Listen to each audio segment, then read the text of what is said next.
Boa tarde, irmãos da Terceira Igreja Presbiteriana de Barretos, irmãos da Igreja Presbiteriana de Colina, demais irmãos que nos assistem. Gostaria de saudá-los com a graça e a paz de nosso Senhor Jesus Cristo. E gostaria que nós meditássemos numa porção da Palavra de Deus que está no Evangelho de Lucas, no capítulo 21, do versículo 20 até o versículo 28. Assim diz a palavra do Senhor. Quando, porém, virdes Jerusalém sitiada de exércitos, sabei que está próxima a sua devastação. Então, os que estiveram na Judéia, fujam para os montes. Os que se encontrarem dentro da cidade, retirem-se. E os que estiverem nos campos, não entrem nela. Porque esses dias são de vingança, para se cumprir tudo o que está escrito. Ai das que estiverem grávidas e das que amamentarem naqueles dias, porque haverá grande aflição na terra e ira contra este povo. Cairão a fio de espada e serão levados cativos para todas as nações, e até que os tempos dos gentios se completem, Jerusalém será pisada por eles. Haverá sinais no sol, na lua e nas estrelas. Sobre a terra, a angústia entre as nações e perplexidade por causa do bramido do mar e das ondas. Haverá homens que desmaiarão de terror e pela expectativa das coisas que sobrevirão no mundo, pois os poderes do céu serão abalados. Então se verá o Filho do Homem vindo numa nuvem, com poder e grande glória. Ora, ao começarem essas coisas a suceder, exultai e erguei a vossa cabeça, porque a vossa redenção se aproxima. Irmãos, nós estamos diante desse texto e muitas pessoas olham para ele perplexas, porque esse é um sermão escatológico de Jesus. Assim como o capítulo 24 de Mateus é o sermão escatológico de Jesus, né? Você encontra esse mesmo texto em Mateus 24 e em Marcos 13, né? Ele é comum aos evangelhos sinóticos. Quais são os evangelhos sinóticos? Mateus, Marcos e Lucas. Por que sinóticos? Porque eles contam uma mesma mensagem, com alguma diferença de detalhes e cronologia, mas é a mesma mensagem. João é um evangelho diferente dos demais, não é? Que segue uma linha de pensamento diferente da adotada por Marcos, que é o primeiro evangelho, Mateus e Lucas, certo? Então, aqui, Jesus está falando sobre a vinda dele, não é? Nós temos que, quando nós pegamos um texto na Bíblia, nós sempre temos que pensar por que Jesus está falando isso. E você tem que ir lá no começo dessa conversa de Jesus, né? Que está lá no final do capítulo 20, né? Quando Jesus, desculpe, no começo do capítulo 21, quando Jesus está ali falando sobre Jerusalém. Veja só, lá no início do capítulo 21. Estando Jesus a observar, viu os ricos lançarem suas ofertas no gasofilácio. Viu também certa viúva lançar ali 2 pequenas moedas e disse, verdadeiramente vos digo que essa viúva pobre deu mais do que todos, porque todos esses deram como oferta daquilo que sobrava, essa, porém, de sua pobreza, deu tudo o que possuía, todo o seu sustento. Falavam alguns a respeito do templo. Então, nesse contexto, Jesus em Jerusalém, ali no templo, alguns começaram a falar a respeito do templo, como estava ornado de belas pedras e de dádivas. Então disse Jesus, vedes essas coisas? Dias virão em que não ficará pedra sobre pedra, que não seja derribada. Então, os discípulos estão ali olhando, né, o templo que foi reformado por Herodes, estava muito bonito mesmo. E Jesus chama a atenção dos discípulos para o fato de que nós não podemos olhar as coisas da perspectiva humana. Eles estavam encantados com os adornos do templo, estavam encantados com a beleza do templo. E Jesus vai mostrar que nós devemos ver a vida por uma outra perspectiva, pela perspectiva bíblica, divina, não é? E aí Jesus vai dizer, né? Virão dias em que não ficará pedra sobre pedra. Né? E isso de fato aconteceu, né? Como a parede era adornada com tijolos e o templo de Jerusalém foi queimado, o ouro derreteu e penetrou entre os tijolos, né? E Tito Vespasiano vai mandar tirar as pedras do templo para retirar e raspar aquele ouro, né? Para ser um despojo de guerra.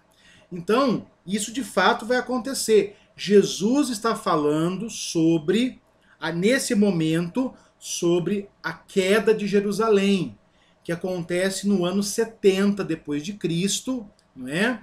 Quando o general romano e futuro imperador de Roma, Tito Flávio Vespasiano, vai abafar uma revolta dos judeus e assim ele vai destruir o templo de Jerusalém. Né? Então, diante dessa realidade, os discípulos vão perguntar para Jesus. Perguntaram-lhe, mestre, quando sucederá isso? Isso o quê? A queda de Jerusalém. Quando se tirará as pedras do templo, quando tudo for derribado. Né? Quando sucederá isso? E que sinal haverá quando essas coisas estiverem para se cumprir? Então eles estão perguntando duas coisas, né? Quando vai suceder isso? Quais sinais vão acompanhar para que eles saibam que isso irá se cumprir? Lá no versículo 20, nós vemos agora Jesus tratando sobre, então, a queda de Jerusalém, não é? Então, quando Jesus fala lá no versículo 20, quando, porém, vir de Jerusalém sitiada de exércitos. Que exércitos são esses? As legiões romanas, né? Sabei que está próxima a sua devastação. Ou seja, esse é o primeiro sinal, né? Esse é o primeiro sinal. Quando vocês virem Jerusalém sitiada, saiba o que eu disse, que não ficaria pedra sobre pedra em Jerusalém, está para acontecer. Então os que estiverem na Judéia fujam para os montes, né? Porque a ótica nos tempos de guerra é as pessoas do interior virem para as cidades. E os romanos atacariam a cidade e não chegariam ao interior, né? Jesus vai mandar as pessoas irem aos campos, né? Irem aos montes, né? Porque esses são dias de vingança para se cumprir o que estava escrito. O que estava escrito? Que o Senhor exerceria juízo sobre toda a terra. Né? Ai das que estiverem grávidas e estiverem amamentando. Não é? Por quê? Numa época de guerra, não é?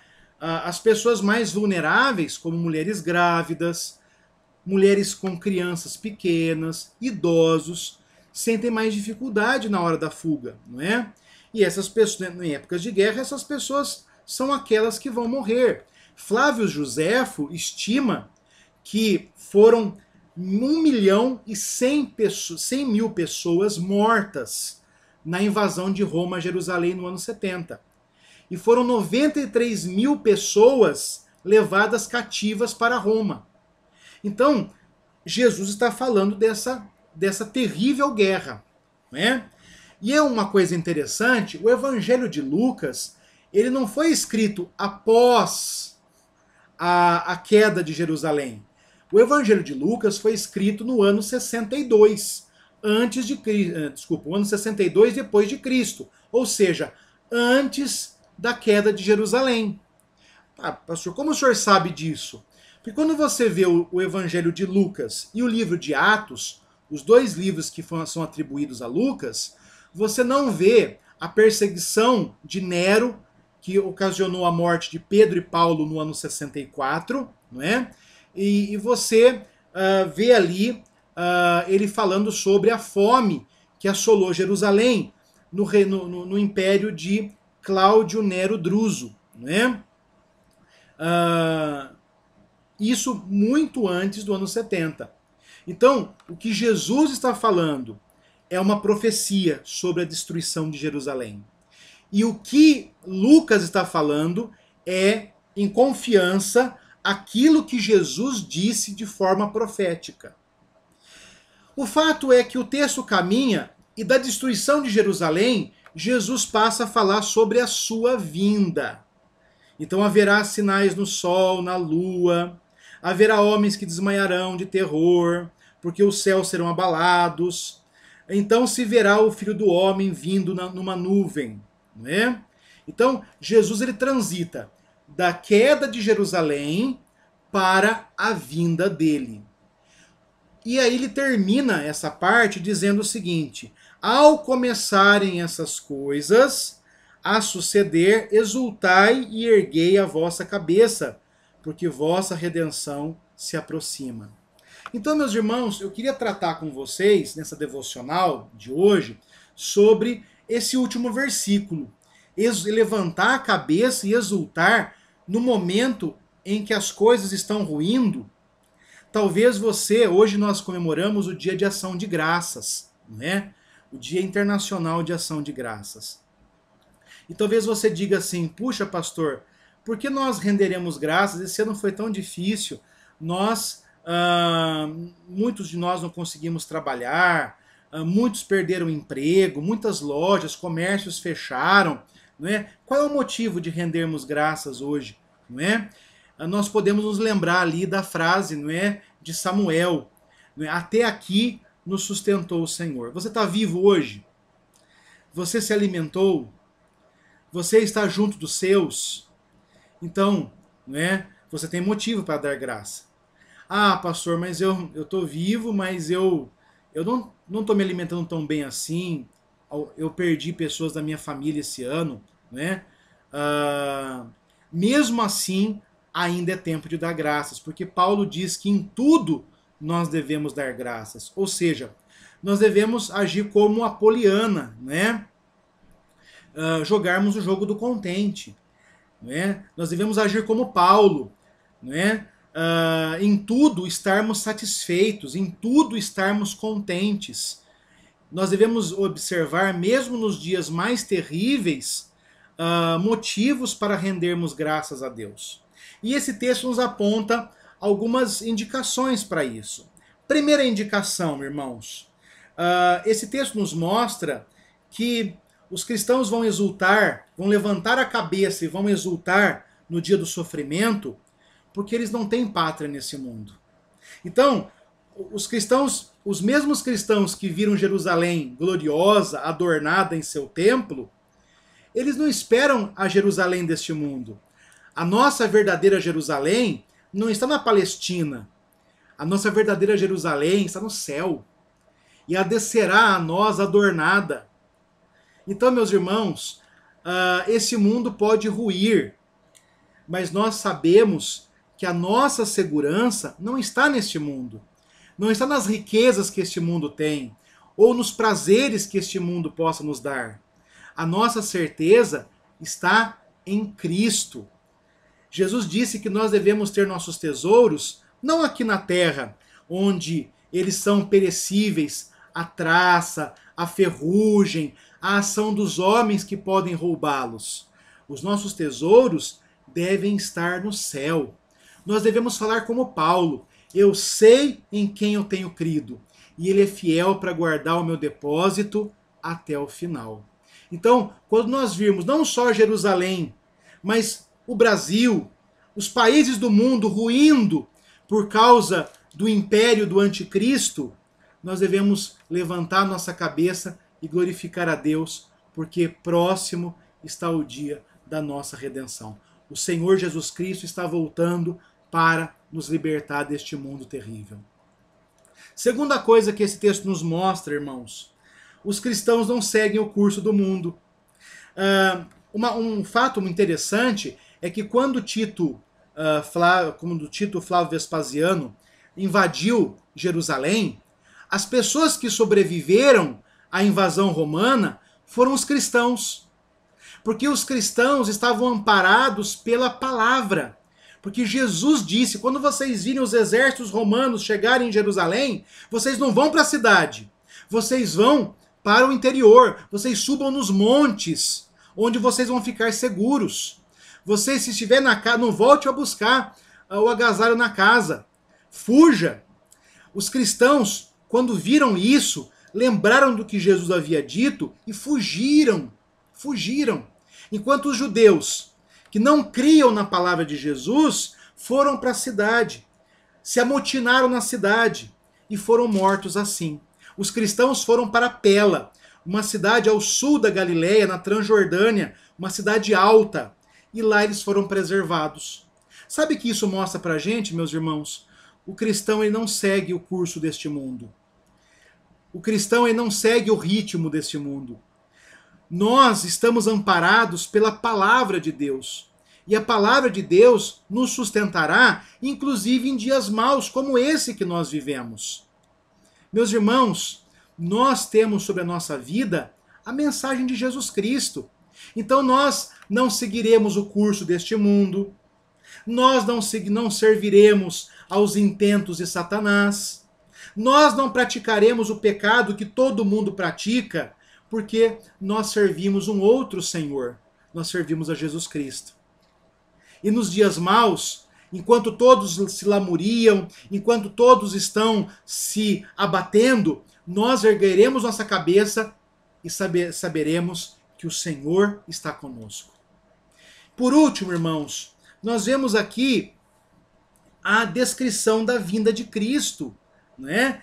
Com sinais cósmicos, né? E aquelas pessoas que até então tripudiaram de Jesus, questionaram o Evangelho, ironizaram os cristãos, essas vão desmaiar de terror diante do abalo cósmico da natureza, porque é chegado o dia do Senhor. Meus irmãos, todos os sofrimentos, inclusive a Covid-19, elas são trombetas, anúncios do céu para nos mostrar que um dia o Senhor virá. Todos os sofrimentos servem para nos mostrar que o Senhor está às portas. Ainda ecoa em nossos ouvidos aquela mensagem de João Batista: eis que o machado está posto na raiz das árvores. A árvore que não der fruto, essa será cortada. Meus irmãos, Jesus disse que se ele estiver em nós e nós nele, nós daríamos muito fruto, porque sem Jesus nós não podemos nada. Então, no dia do sofrimento, em dias como esse de pandemia, onde a peste ronda a nossa casa, nós devemos saber, primeiro, que nossa pátria não é aqui. Se nós vivermos, testemunharemos que o Senhor nos preservou. Se nós morrermos, estaremos com o Senhor. Viver para nós é Cristo e morrer para nós é lucro. Já não somos nós que vivemos, é Cristo que vive em nós. Segundo, nós não seguimos este mundo. Este mundo pode seguir para o desespero. Nós vamos seguir o caminho contrário. Vamos seguir o caminho do louvor. Vamos encontrar em cada momento, inclusive naqueles mais terríveis, motivos para louvarmos a Deus. Porque cada sofrimento é um anúncio de que Jesus está voltando.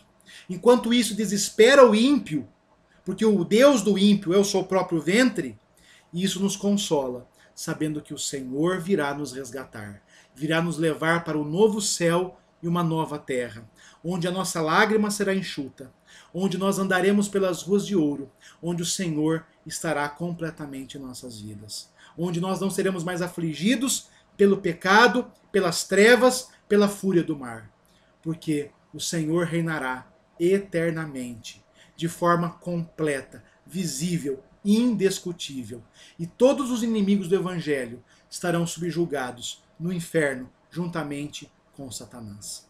Meus irmãos, eu quero orar pela sua vida. Eterno Deus e amado Pai, obrigado, Senhor, por esse dia de ação de graças.